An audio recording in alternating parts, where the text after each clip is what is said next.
Assalamualaikum warahmatullahi wabarakatuh. Perkenalkan nama saya Tarihin, CGP Angkatan 9 Kabupaten Batang. Aksi nyata 1.4 Budaya Positif.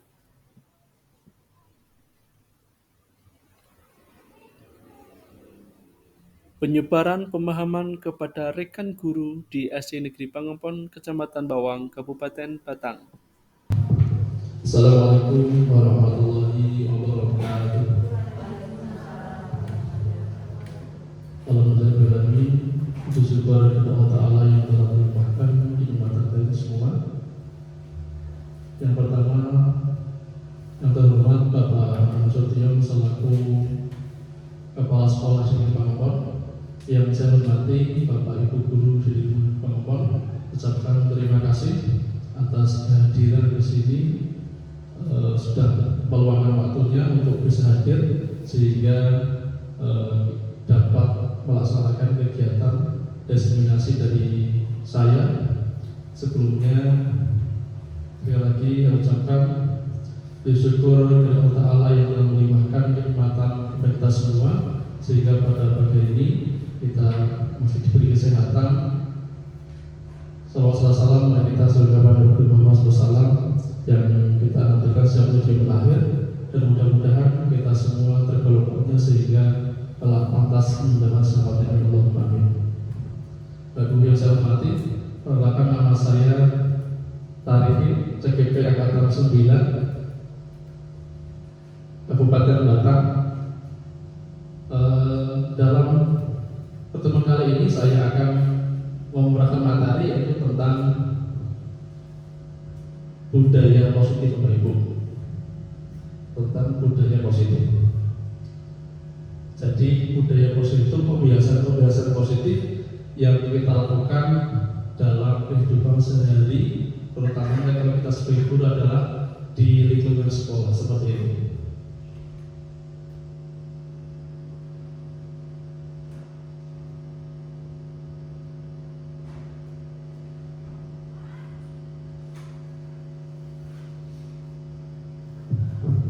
Oke Bapak Ibu, ada kata pemantiknya Bapak Ibu. Yang pertama, intinya setuju atau tidak. Yang pertama yaitu setuju atau tidak setuju hukuman dapat mendisiplinkan anak. Silakan bisa tulisan tanda tangan.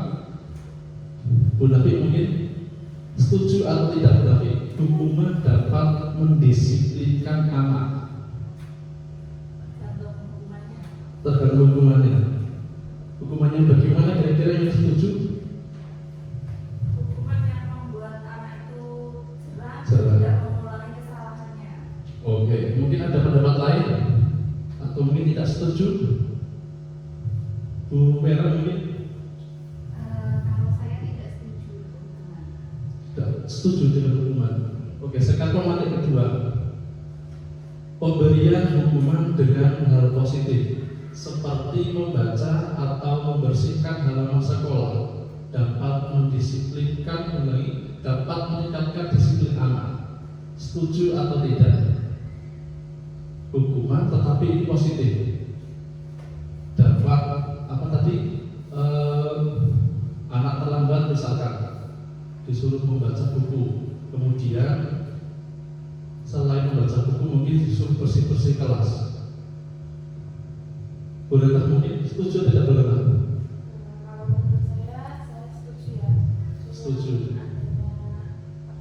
Hukuman itu misalnya kalau kelas kita kan ada yang keterlambatan dalam membaca, Iya. bisa membantu. Bisa membantu. Mungkin pendapat lain? Bu Sari mungkin berpendapat Saya kurang setuju.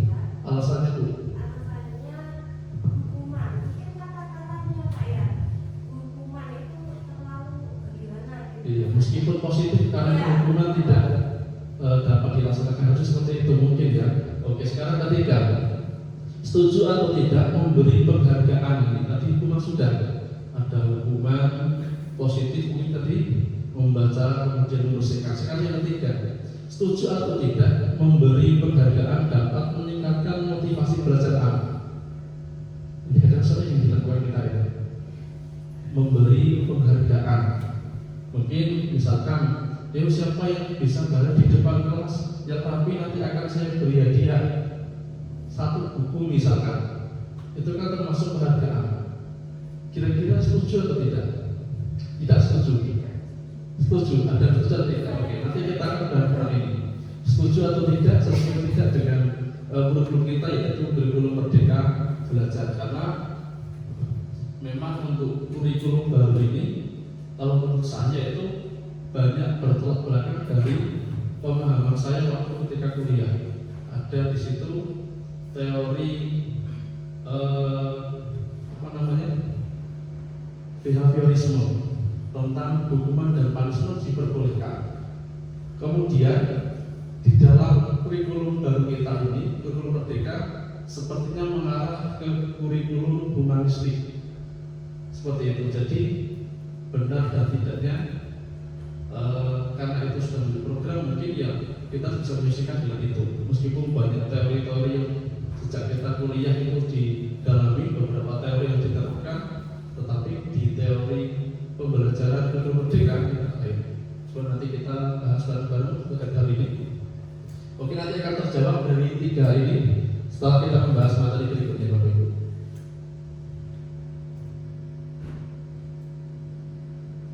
Nah, untuk pada pagi hari ini kita akan membahas dari 6 topik ya. Pertama tentang disiplin positif dan nilai kebijakan universal. Yang kedua yaitu teori motivasi, hukuman dan penghargaan dan restitusi. Kemudian keyakinan kelas. Yang keempat kebutuhan dasar manusia dan dunia berkualitas. Kemudian yang kelima yaitu tentang restitusi, 5 posisi kontrol.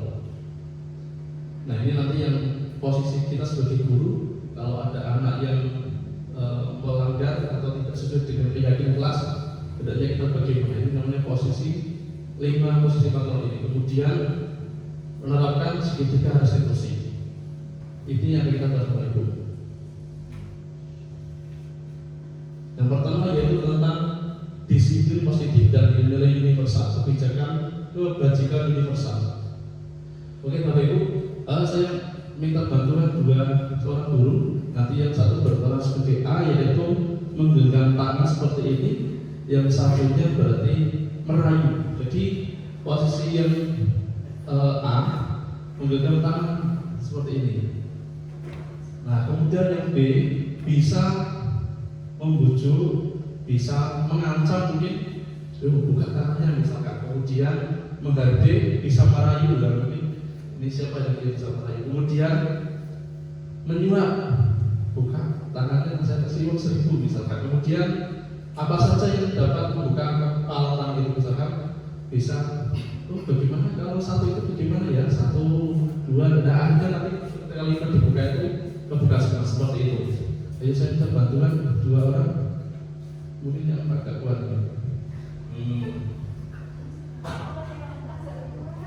Apa namanya ya? Oke, coba namanya berarti Bu Vera mungkin. Bu Vera nanti menggenggam, yang namanya itu dari biasanya Bu Sari bisa, kalau tidak Bu Elia cuma biasanya pun bisa. Masuk sini. Sama Bu siapa? Bu Sari atau Bu Sari coba ayo. Bu Sari. Kalau tidak nanti bisa bantu orang lain juga. Kalau Bu Sari tidak berhasil, kita sepakati dulu maksimal berapa menit, 3 menit mungkinnya. 3 menit biar tidak terlalu lama. Oke, Bu Sari silakan. Oke. Ini saya kasih sumber kertas Bu Vera. Misalkan saya tulis di sini uang 1.000 misalkan ya. Nah, nilai ini sangat berharga sekali. Nah, tidak berbeda. Silakan sekuat tenaga untuk dipertahankan.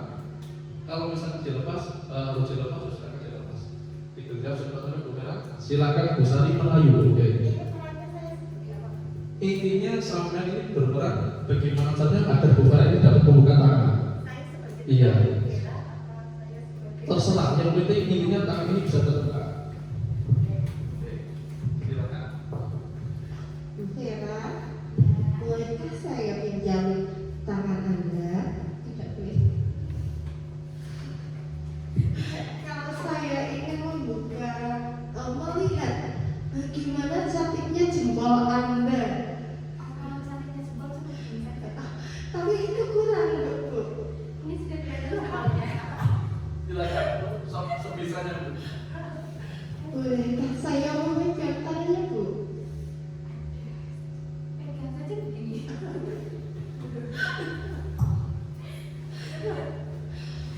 Bu Vera, saya mau tanya, kan Bu Vera mengajar anak kelas 1, kemudian Bu Vera bernyanyi sayonara, kira-kira katanya yang bagus bagaimana ya?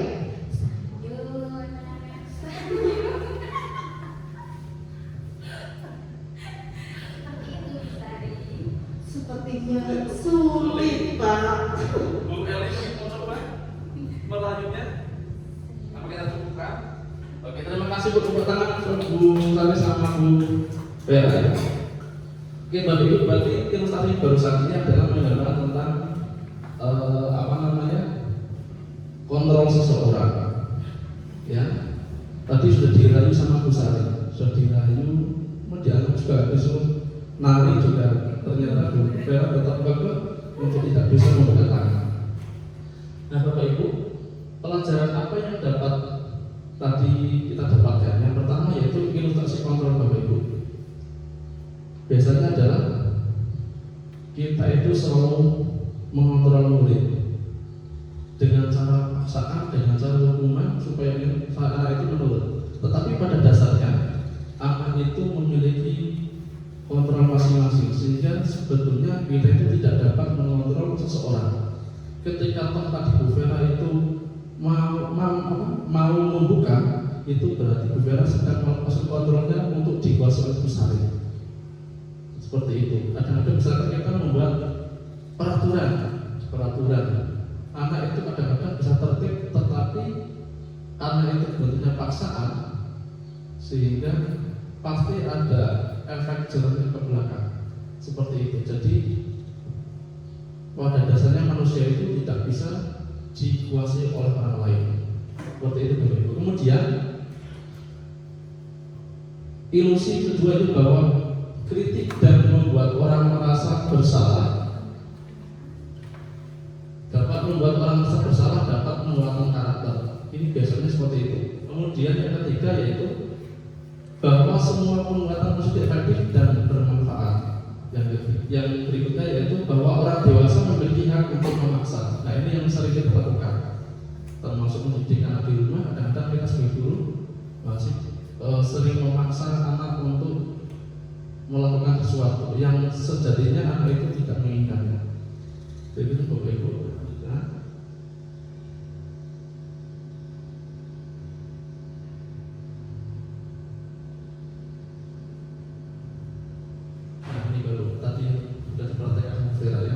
Stimulus respon.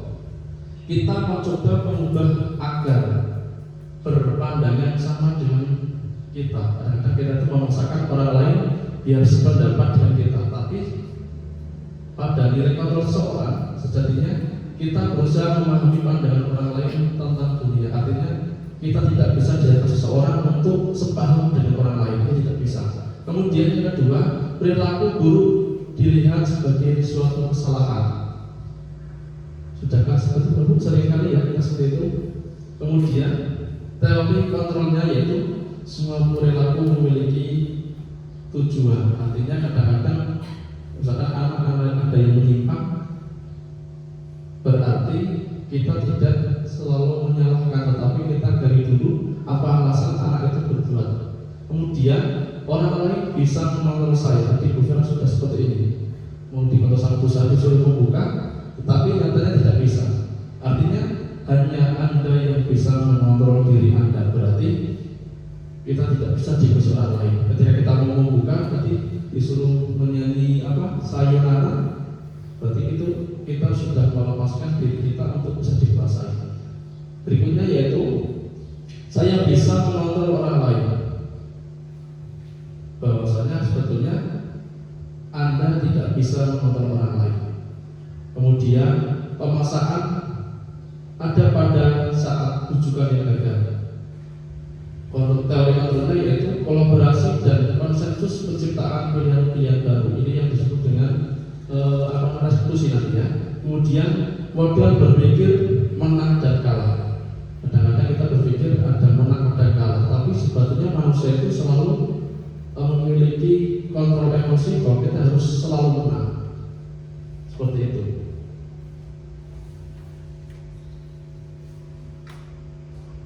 Nah, ini baru tentang disiplin positif Bapak Ibu. Ini menurut teori kontrol, teori pilihan, yaitu dari Dr. William Glasser. Ini yang kita gunakan untuk tentang disiplin positif. Ini yang bertolak belakang dari teori yang kita pahami, yaitu tentang hukuman dan punishment. Yang pertama Bapak Ibu tentang makna disiplin. Disiplin itu tujuan mulia. Intinya yang memiliki tujuan mulia itu adalah disiplin Bapak Ibu. Kemudian yang kedua yaitu sebuah perilaku memiliki tujuan. Dan tujuan ini manusia memiliki teori motivasi Bapak Ibu. Ada teori motivasi. Nah, motivasi dibagi dua. Ada motivasi ekstrinsik dan intrinsik. Berarti ada yang motivasi dari orang lain dan ada motivasi memang terlahir dari kita sendiri. Nah, ini nanti akan menjawab pemantik ketiga itu tadi. Motivasi itu dari apa? Nah, motivasi yang pertama yaitu tentang teori motivasi pertama yaitu motivasi ekstrinsik yang dari orang lain, dari luar. Contohnya yaitu anak melakukan sesuatu karena untuk menghindari hukuman. Contohnya piket kelas setiap pagi, anak itu berbuat mau piket kelas karena ada hukumannya misalnya. Itu berarti bukan karena disiplin tetapi karena ada hukuman. Kemudian untuk mendapatkan imbalan, nah ini berarti tadi yang kita singgung berkaitan dengan imbalan, reward. Kemudian yang ketiga yaitu untuk menghargai diri sendiri atau memang termotivasi dari diri kita untuk melakukan nilai-nilai kebajikan. Contoh misalkan dalam kehidupan nyata kita yaitu ketika kita menggunakan helm. Bapak Ibu ketika menggunakan helm itu biasanya karena takut ada operasi atau memang ada nilai yang Bapak Ibu amalkan. Takut ada operasi, berarti itu bersifat ekstrinsik. Ada lagi mungkin yang alasannya yang lain biar nggak panas. Kalau biar nggak panas itu lumayan, berarti kita memang ada dari diri kita sendiri. Apalagi kira-kira ada nilai apa selain hukuman? Kalau dalam peraturan lalu lintas itu memang kenapa kita harus diwajibkan memakai helm? Karena ketika kita misalkan terjatuh itu biar aman, melindungi. Berarti tentang apa? Nilai keselamatan. Kalau kita memang dari diri kita itu sudah ada nilai positifnya, selalu disiplin, selalu berperilaku positif, berarti kita pakai helm itu benar-benar karena mengamalkan nilai keselamatan, bukan karena takut dampak polisi seperti itu. Kemudian berikutnya yaitu model berpikir menadakal tadi ya, tentang tadi seperti yang mana tadi Bu Vera sama Bu Sari tadi. Yang mana Bu Vera tadi ya. Nah ini berkaitan dengan menang yang kalah Bapak Ibu. Jadi setiap orang itu selalu pengen menang. Bu Sari pengen menang, nanti Bu Vera bisa membuka tangan, tapi tidak bisa. Berarti itu ada 5 posisi kontrol Bapak Ibu. Yang pertama adalah penghukum, kemudian berbuat rasa bersalah. Yang ketiga teman, yang keempat pemantau dan 5 manajer. Nah ini Bapak Ibu ketika kita menyikapi persoalan dalam suatu pendidikan menghadapi anak misalkan kita harus pandai-pandai memilih dari posisi kontrol ini. Yang pertama penghukum ini berarti anak salah disuruh berdiri atau hormat bendera itu menghukum. Kemudian berbuat rasa bersalah, apa itu contohnya? Membuat anak merasa bersalah. Kamu gak kasihan sama ibu kamu, sudah memberi uang saku, kemudian sudah persiapan dari sejak pagi, memberikan menyiapkan makanan, ternyata sampai seperti ini, itu membuat anda bersalah. Itu juga kurang baik sebetulnya. Kemudian yang ketiga itu sebagai teman. Teman itu berarti kita memperlakukan guru, memperlakukan murid sebagai teman kita.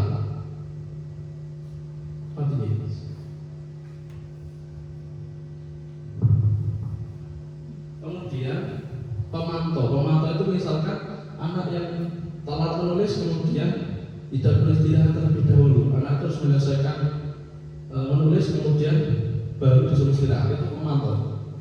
Kita sebagai guru pemantau di depan menunggu anak sampai selesai menulis, memantau. Kemudian yang terakhir adalah sebagai manajer. Manajer ini berlaku sebagai menerapkan segitiga restitusi dengan tahapan yang pertama adalah menstabilkan identitas. Seperti kemarin saya sudah melaksanakan itu contoh simulasi tentang itu. Kemudian yang kedua validasi kebutuhan. Yang ketiga menanyakan keyakinan. Nanti kita akan bahas tentang itu juga ini tapi tidak bahas sekarang. Kemudian yang kelima, yang terakhir adalah 5 kebutuhan dasar manusia. Sejatinya manusia itu selalu memiliki kebutuhan dasar, yaitu bertahan hidup.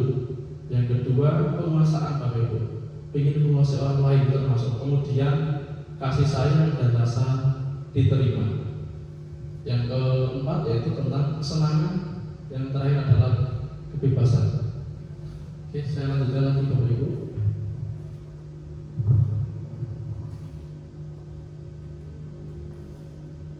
Nah ini Bapak Ibu tentang disiplin. Kira-kira disiplin itu yang sering kita pahami apa Bapak Ibu? Disiplin tentang ketaatan, berarti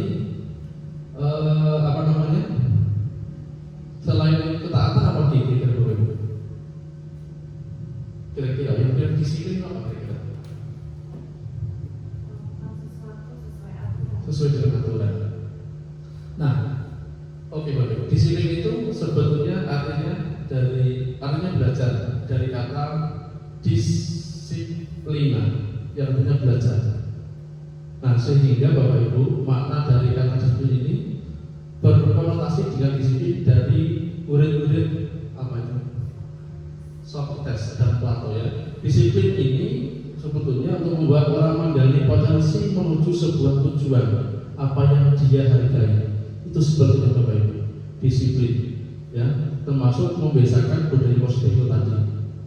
Nah, tetapi Bapak Ibu biasanya kita mengenai disiplin ini sebagai suatu yang dilakukan seseorang pada orang lain, seperti tadi peraturan itu tadi untuk mendapatkan kepatuhan tentang patuh. Anak harus patuh datang tepat waktu, tetapi bukan karena adanya peraturan yang memang kita buat secara bersamaan, tetapi hanya dibuat secara sepihak. Biasanya seperti itu.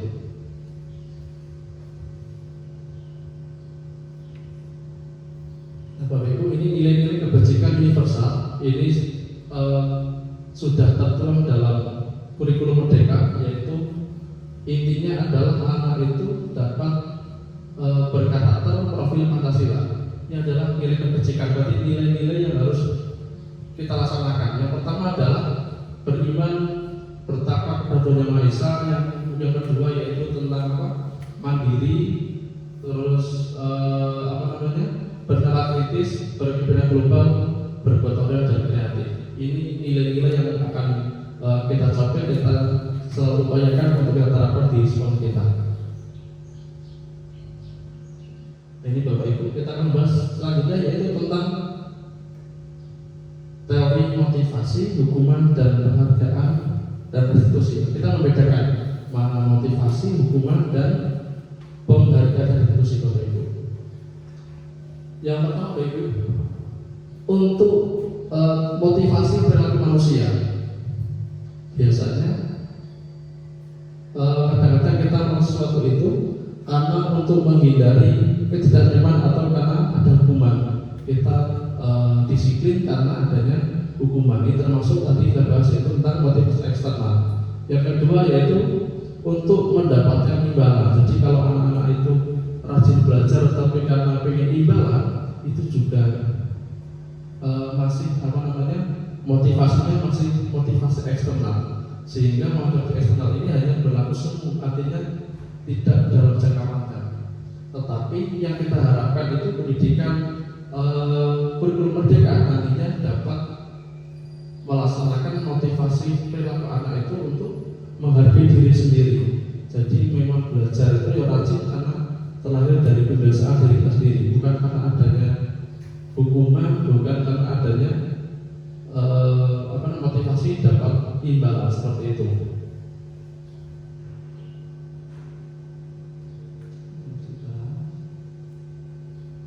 Nah ini Bapak Ibu tentang dihukum oleh penghargaan.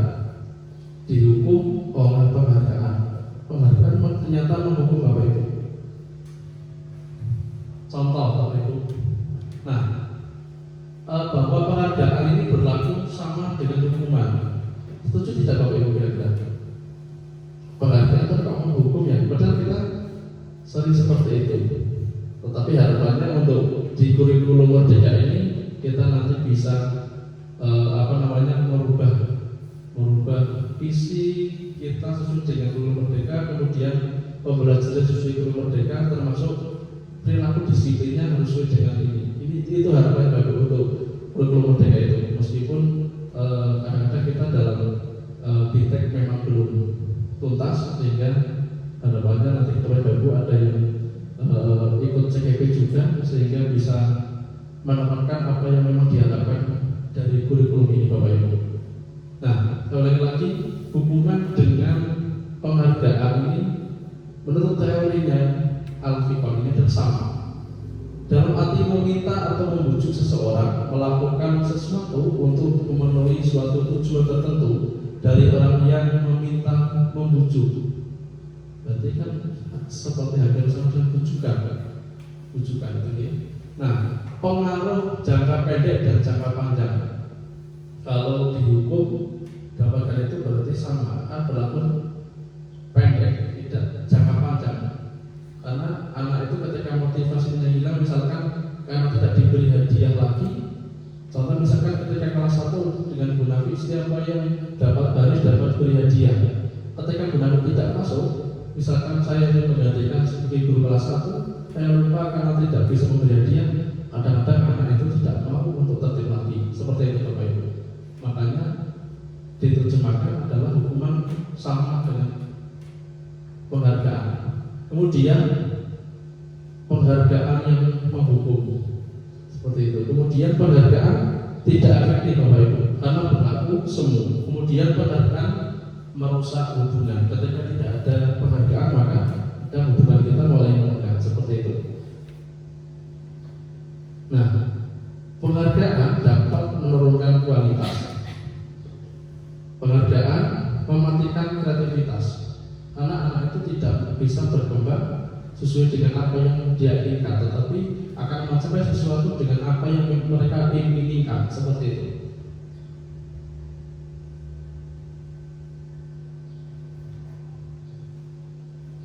Nah, kita Bapak Ibu coba untuk ini ada beberapa tindakan dulu, kita memilih mana hukuman dan mana konsekuensi.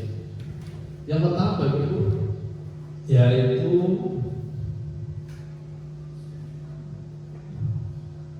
setelah ini kita selesai ya karena sudah hampir ada. Yang pertama Bapak Ibu mencatat 10 kali di dalam buku kalimat, saya tidak akan terlambat lagi karena terlambat ke sekolah. Jadi anak disuruh menulis saya tidak akan terlambat lagi. Tapi 100 kali Bapak Ibu, kira-kira itu termasuk hukuman atau konsekuensi Bapak Ibu? Hukuman. Oke, nanti coba jawabannya apa? Oke, berikutnya adalah lari mengelilingi lapangan basket 2 kali karena terlambat hadir di sekolah. Hukuman. Yang ketiga, murid diminta untuk push up 15 kali karena tidak menggunakan masker ke sekolah. Hukuman konsekuensi. Hukuman. Oke. Kemudian berikutnya Bapak Ibu menggantikan kertas tugas teman yang telah dicoret-coret. Konsekuensi. Kemudian membersihkan tumpahan air di meja tulis karena tersenggol pada saat belajar. Konsekuensi. Kemudian murid disuruh untuk mengenakan sepatu seharian di sekolah karena tidak mengenakan sepatu hitam. Hukuman. Lari keliling lapangan basket yang digunakan dengan 2 kali karena terlambat 10 menit untuk pelajaran kejurukan. Hukuman. Oke, coba kita koreksi bareng-bareng. Apakah betul atau salah? Hanya betul semua Bapak Ibu. Hukuman, konsekuensi ini berarti Ari mengelilingi lapangan basket 2 kali karena terlambat 10 menit untuk menuju coba. Ini konsekuensi. Apa kira-kira bedanya tadi? Ada yang bertanya silakan sampai sini. Ada pertanyaan mungkin Bu Sari? Apa perbedaan hukuman konsekuensi dan restitusi? Oke. Apa kira-kira bedanya hukuman? Hukuman, konsekuensi sama dosa. Mungkin sebelum saya jawab, ada yang ingin mengungkap dulu. Hukuman itu biasanya dibuat secara sepihak. Hanya misalkan kepala sekolah yang membuat peraturan, tapi tidak ada kesepakatan dengan guru. Itu termasuk peraturan yang kemudian menghukum. Kemudian berikutnya di kelas Bapak Ibu membuat peraturan, tapi anak-anak tidak dilibatkan, tidak ada kesepakatan kelas. Itu termasuk lari ke hukuman. Kemudian kalau konsekuensi Bapak Ibu, konsekuensi itu berarti sudah ada kesepakatan kelas. Bedanya peraturan dengan kesepakatan seperti itu. Jadi di kurikulum Merdeka ini kita untuk merubah yang tadinya peraturan berubah menjadi kesepakatan seperti itu. Yang hukuman nanti berubah menjadi restitusi.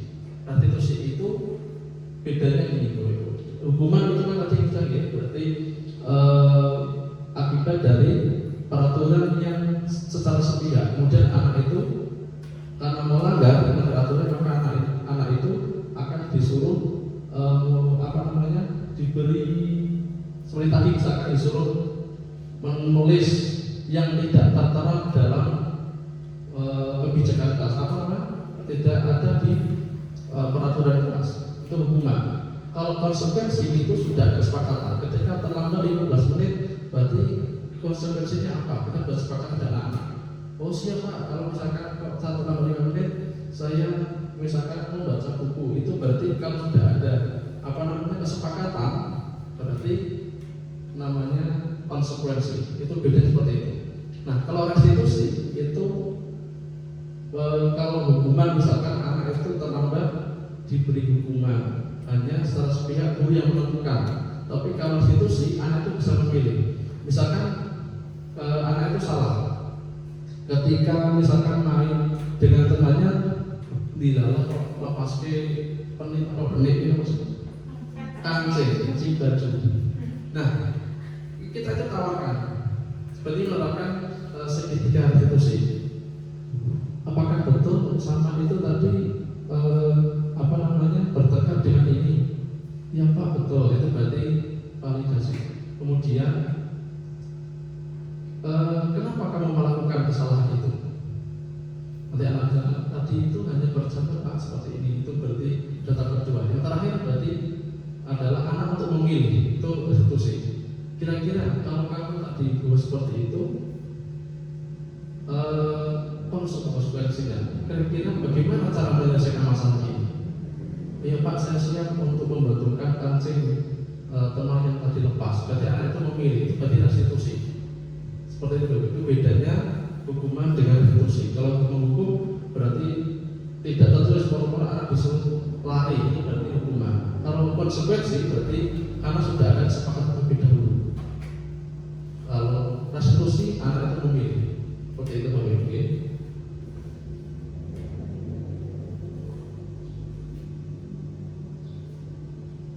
Mungkin tidak perlu cepat.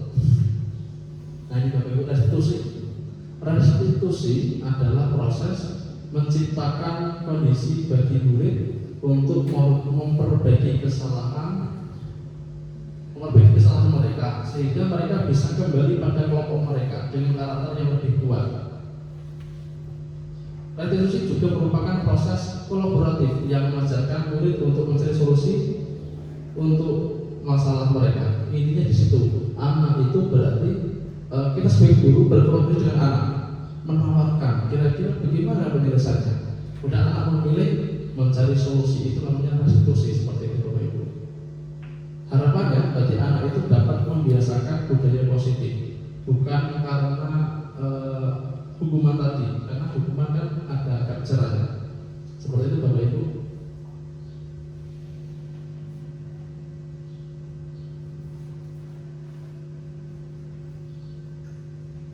Mungkin ada pertanyaan sebelum saya tutup? Cukup dengan Ibu Sari ya. Oke, begitu Bapak Ibu tentang budaya positif. Sebetulnya ini masih ada materi lagi yang perlu dibahas, tapi karena waktunya sudah siang, sebentar lagi ada sholat Jumat, sehingga saya akhiri untuk pertemuan pada pagi ini. Nanti bisa kita sambung di lain waktu. Kurang lebihnya Bapak Ibu mohon maaf apabila dalam saya menyampaikan materi ini kurang banyak kekurangan, kurang jelas, sehingga dari diri saya sangat memohon adanya masukan dari Bapak Ibu guru untuk meningkatkan kapasitas saya, sehingga apa yang saya dapatkan dari guru penggerak ini juga dapat diterapkan di sini. Itu harapan saya. Mari kita kerjasama bareng-bareng untuk menerapkan kurikulum merdeka secara seutuhnya. Tidak hanya anaknya untuk pendidikan sudah merdeka, tetapi kita sebagai guru masih menggunakan metode lama, yaitu menggunakan metode KTSP atau turahan yang kemarin, berarti masih kurikulum 13. Harapannya kedepannya Bapak Ibu untuk bisa ikut guru penggerak juga, sehingga dalam penerapan kurikulum merdeka ini betul-betul seutuhnya. Artinya gurunya sudah menggunakan kurikulum merdeka, kemudian muridnya juga menerapkan kurikulum merdeka, sehingga apa yang diciptakan oleh pendidikan kita sesuai dengan harapan. Seperti Bapak Ibu, kurang lebihnya mohon maaf dari saya. Assalamualaikum warahmatullahi wabarakatuh.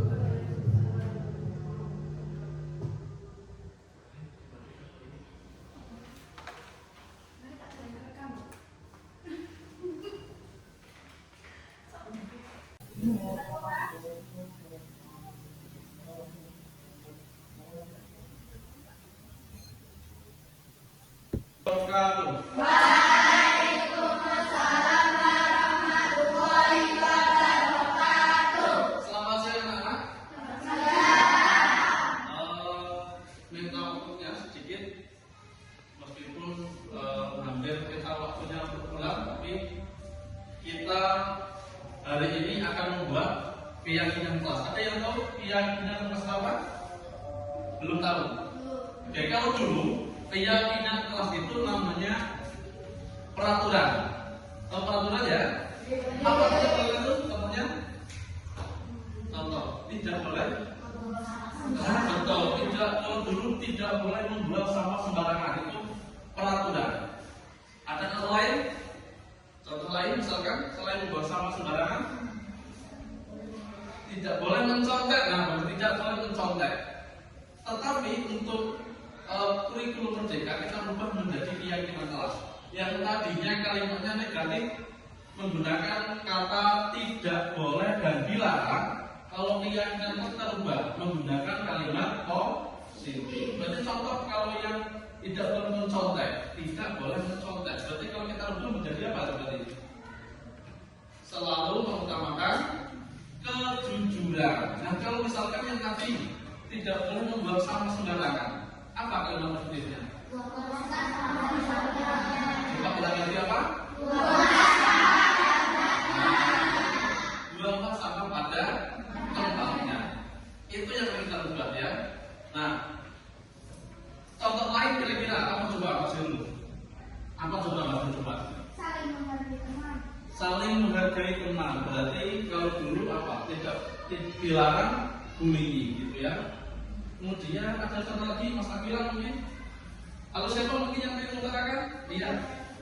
Menghormati guru, betul ya. Nah, nanti sampai silakan tuliskan keyakinan kelas apa. Berarti yang pertama adalah kesepakatan dulu. Kita buat kesepakatan sebelum menjadi keyakinan, kita membuat kesepakatan dulu.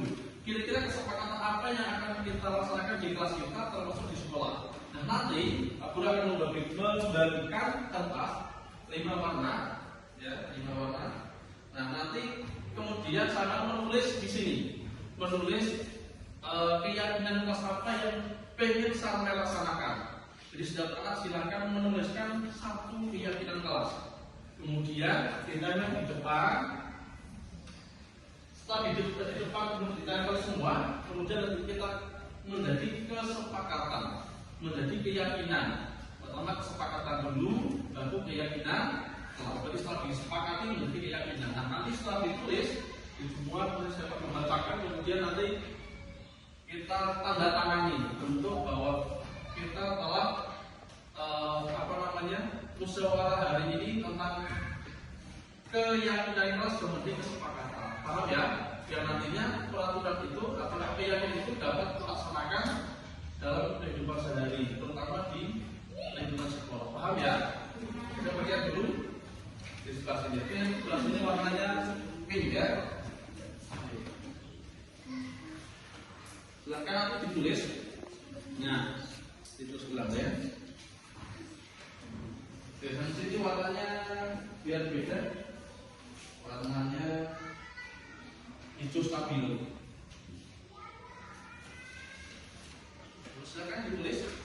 Kita keyakinan apa yang pengen sampai yang inginkan. Berbeda. Ini dalam daunnya membuat.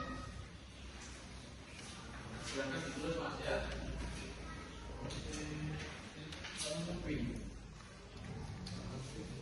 Silakan ditulis mas. Kira-kira pengennya apa yang kamu masukkan? Nah, gitu ya. Kemudian yang belum berarti warna.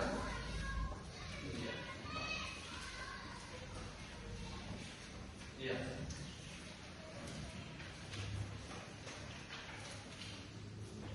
Apakah semua sudah mendapatkan kertas semua? Ada yang belum? Sudah semua. Kalau sudah semua silakan ditulis kira-kira keyakinan apa yang sama inginkan.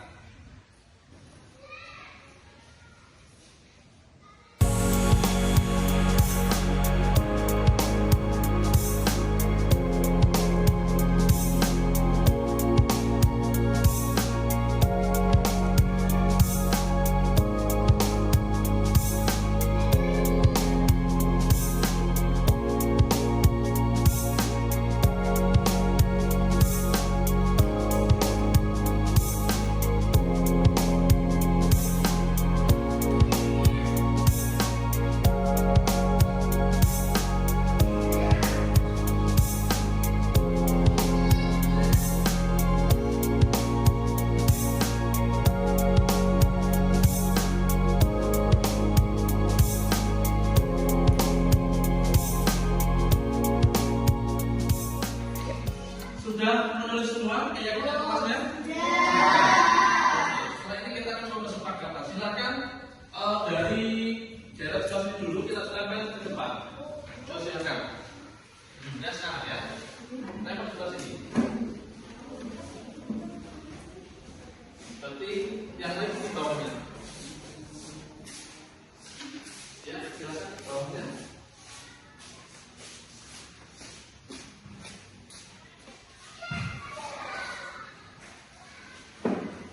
Selanjutnya, silakan.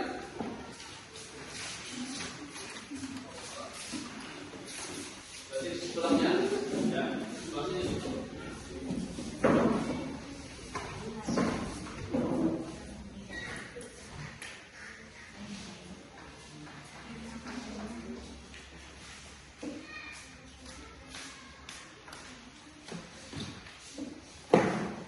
Ayo, berikutnya, silakan.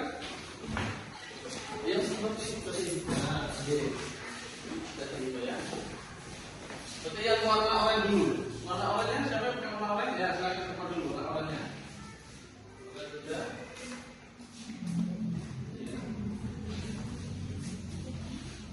Warnanya tambah warnanya.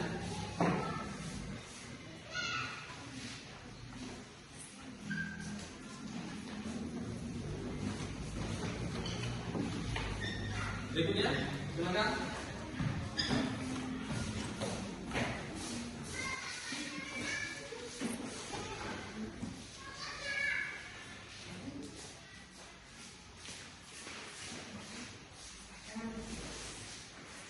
Sudah semua? Ada yang belum menempelkan? Tidak ada, sudah semua. Oke, kan saya bacakan dari sebelah sini dulu ya. Yang pertama, keyakinan kelas 6 SMP Pangepon yang diusulkan yang pertama yaitu datang ke sekolah tepat waktu. Apakah mereka setuju? Selalu datang tepat waktu ya. Oke, yang kedua, memakai seragam lengkap dan sopan. Berarti menggunakan seragam yang hari Senin pakai seragam hari Senin, Selasa pakai hari Selasa, Senin apa? Seragamnya berarti merah putih. Kemudian yang hari Rabu sama Kamis pakai batik. Hari Jumat sama Sabtu pakai pramuka. Ini sudah ada yang jatuh. Pakai seperti baca lagi ya. Kemudian harus lengkap, berarti pakai ikat pinggang. Pakai ikat pinggang. Pakai sepatu dan kaos kaki. Biar tidak seperti kuda pakai sepatu tidak kaos kaki ya. Ada seperti kuda pakai sepatu tapi tidak pakai kaos kaki ada? Tidak ada ya. Berarti sudah tertib sudah melaksanakan keyakinan kelas. Yang ketiga yaitu saling menghargai teman. Kemudian yang keempat, membiasakan kata maaf, terima kasih, permisi dan tolong. Berarti apa ini? Berarti setiap kita mau pinjam pulpen, misalkan kita lupa bawa pulpen, berarti meminta tolong. Kemudian ketika kita mengembalikan, mengucapkan terima kasih. Siapa lagi yang menulis ini? Siapa tadi yang menulis ini? Kelas 9 ya. Kemudian berikutnya membuang sampah pada tempatnya. Membuang sampah pada tempatnya. Sepakat ya? Kemudian menghormati guru. Selalu menjaga kebersihan lingkungan kelas dan sekolah. Ini hampir sama dengan tadi, yaitu membuang sampah pada tempatnya. Kemudian menjalankan piket sesuai jadwal. Nah ini berarti poin 3 ini sama dengan yang tadi, yaitu sama-sama menjaga lingkungan kelas dan sekolah supaya bersih. Kemudian berikutnya meminta izin ketika tidak masuk. Berarti ketika tidak masuk silakan meminta izin supaya kehadiran itu bagus. Ketika misalkan memang sakit, katakan sakit, berarti ada misalkan mau lama, sertakan surat pertanyaan dokter. Kemudian kalau ada kegiatan dan keluarga membuat izin biar tidak silap ya. Kemudian berikutnya yaitu tertib saat belajar. Tertib saat belajar ini hampir sama dengan tadi, yaitu menghormati guru. Tertib berarti mengikuti pembelajaran yang tertib ya. Mendengarkan ketika guru menjelaskan. Berikutnya adalah menjaga kebersihan lingkungan sekolah. Ini sudah tadi ya, hampir sama dengan tadi. Berikutnya menjaga kebersihan diri dan kelas. Nah ini agak beda. Menjaga kebersihan diri. Berarti apa? Menjaga kebersihan diri. Berarti menjaga diri sama biar tetap rapi, tetap cool ya. Jadi dari pagi sudah lengkap pakai sepatu, pakai kaos kaki, tetap dipakai sampai hari pembelajaran sampai pulang sekolah ya. Berikutnya membudayakan membaca.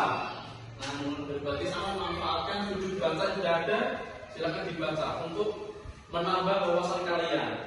Berikutnya semangat belajar. Nah ini termasuk budaya membaca, mendengarkan atau menghormati guru, dan itu masuk ada semangat belajarnya ya. Berikutnya saling mengingatkan dan membantu sama teman. Saling membantu. Kalau tadi dengan teman, saling membantu bukan kok ketika ada PR kemudian hanya mensampaikan teman yang lain, itu bukan membantu. Tetapi saling membantu itu artinya ketika ada yang susah kita membantu. Ketika ada yang terjatuh silakan dibantu. Paham ya? Ketika ada teman yang tidak memiliki uang saku, bisa kita membantu dengan cara apa? Menolong, memberikan sedikit rezekinya untuk kita ya, diberikan. Seperti itu. Kemudian menciptakan apa yang aman dan damai. Mungkin menciptakan sekolah atau kelas yang aman dan damai. Berarti tidak gaduh dalam pembelajaran. Kemudian berikutnya selalu bekerjasama dan bertanggung jawab. Ini sama dengan tadi, yaitu membantu sama teman ya. Kemudian saling menghargai dan menghormati. Nah, sudah ada tadi saling menghormati, tidak mengejek, tidak bullying ya. Kemudian berikutnya yaitu mengambil keputusan dengan musyawarah. Biasanya kalau ini apa musyawarah ini?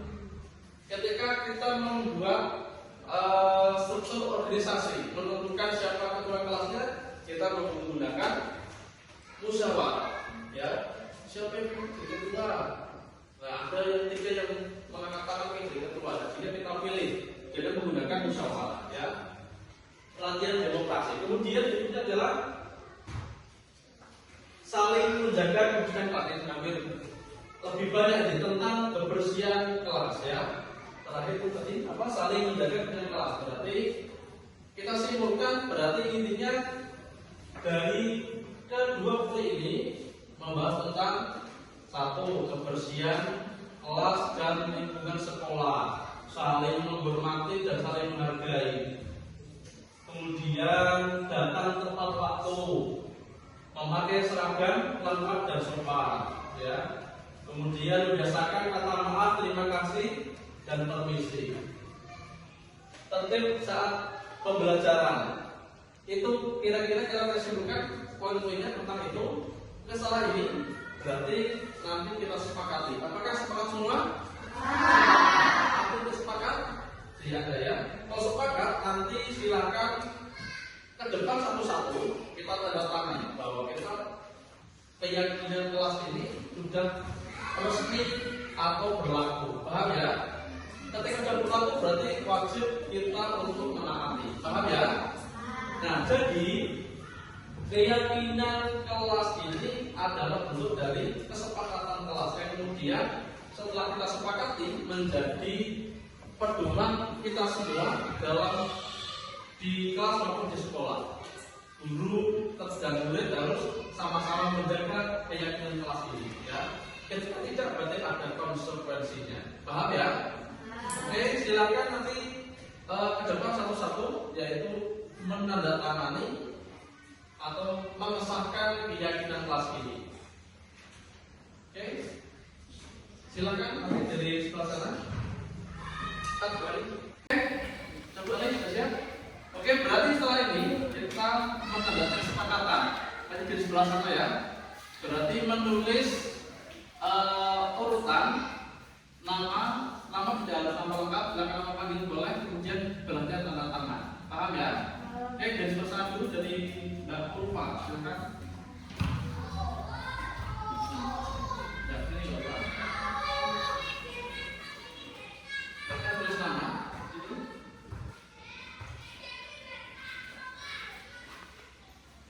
Yang terutama seperti ini.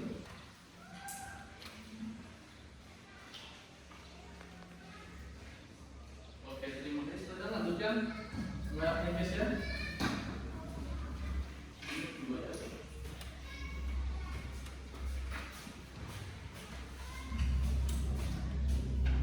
Nah, ini.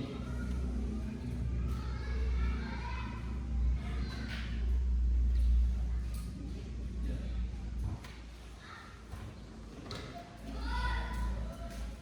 Oh, besok ya.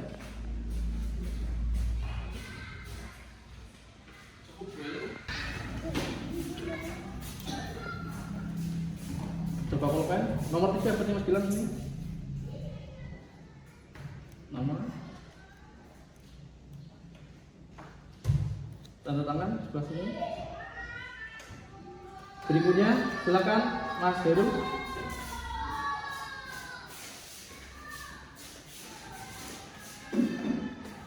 Nomor 4.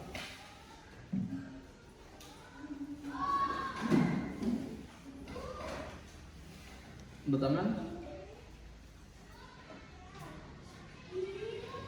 Ya, silakan kembali ke tempat.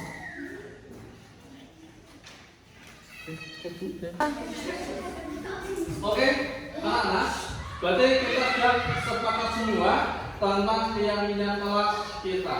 Nah, berikutnya Pak Guru pengen respon dari kalian tentang kegiatan hari ini.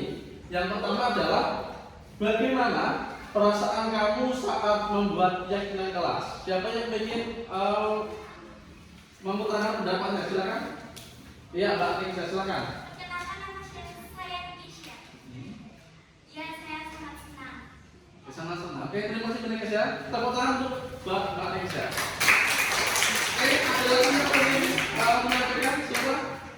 silakan. Perkenalkan, nama saya Inaya. Pendapat saya sangat semangat saat membuat keyakinan kelas. Oke, terima kasih Mbak Dea. Tepuk tangan Mbak. Ya. Soal berikutnya, pertanyaan berikutnya. Soalnya tadi perasaan sama-sama sekali.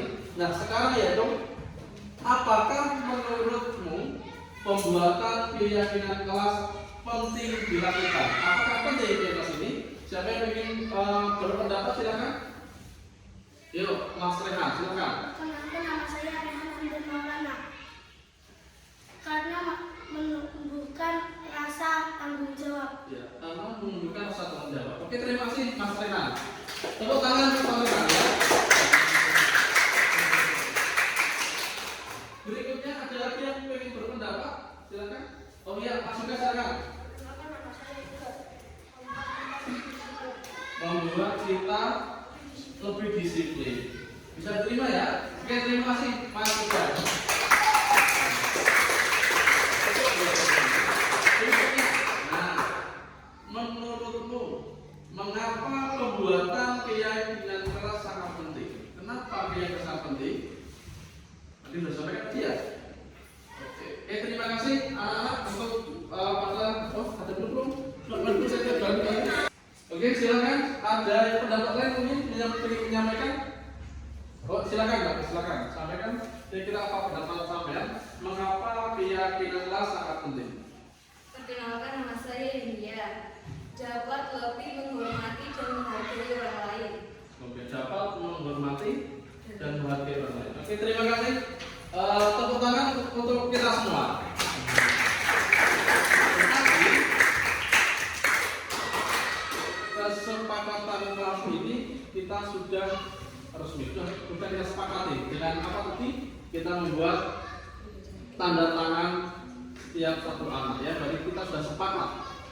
Sehingga berikutnya adalah ketika sudah kita sepakat tentang keyakinan kelas ini, maka berikutnya adalah kita wajib untuk melaksanakan adanya keyakinan kelas kita. Siap untuk melaksanakan? Jadi keyakinan itu merupakan kesepakatan kelas yang diyakini bersama. Jadi sudah diyakini bersama. Dengan cara apa tadi? Tanda tangan ke depan. Baik guru maupun untuk murid. Oke, demikian anak-anak pembuatan kesepakatan kelas. Kemudian yang kita sepakati menjadi keyakinan kelas untuk hari ini. Saya ucapkan terima kasih. Kurang lebih mohon maaf. Assalamualaikum warahmatullahi wabarakatuh. Waalaikumsalam warahmatullahi wabarakatuh. Penempelan hasil keyakinan kelas 6 SD Negeri Pangepon.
Penandatanganan kesepakatan keyakinan kelas 6 SD Negeri Pangempon.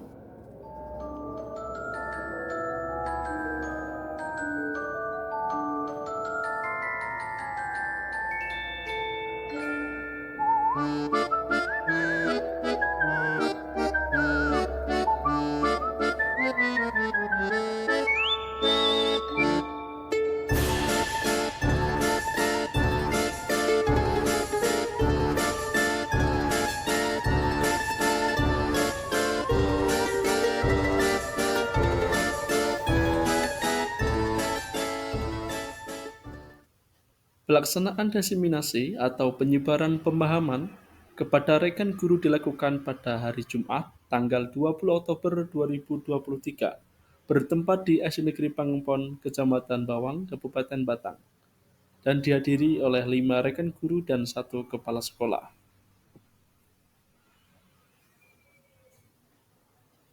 Pembuatan keyakinan kelas dengan murid kelas 6 SD Negeri Pangempon, Kecamatan Bawang, Kabupaten Batang, pada hari Rabu, tanggal 26 Oktober 2023. Murid-murid sangat antusias dalam membuat keyakinan kelas.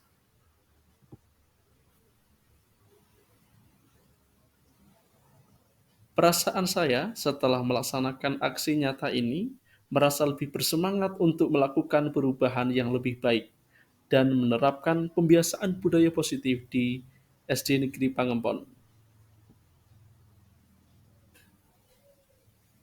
Rencana perbaikan, melakukan evaluasi secara berkala, peningkatan koordinasi dengan warga sekolah, selalu belajar untuk meningkatkan pengetahuan dan kompetensi seorang guru. Yang keempat, pembiasaan budaya positif di lingkungan sekolah dan masyarakat.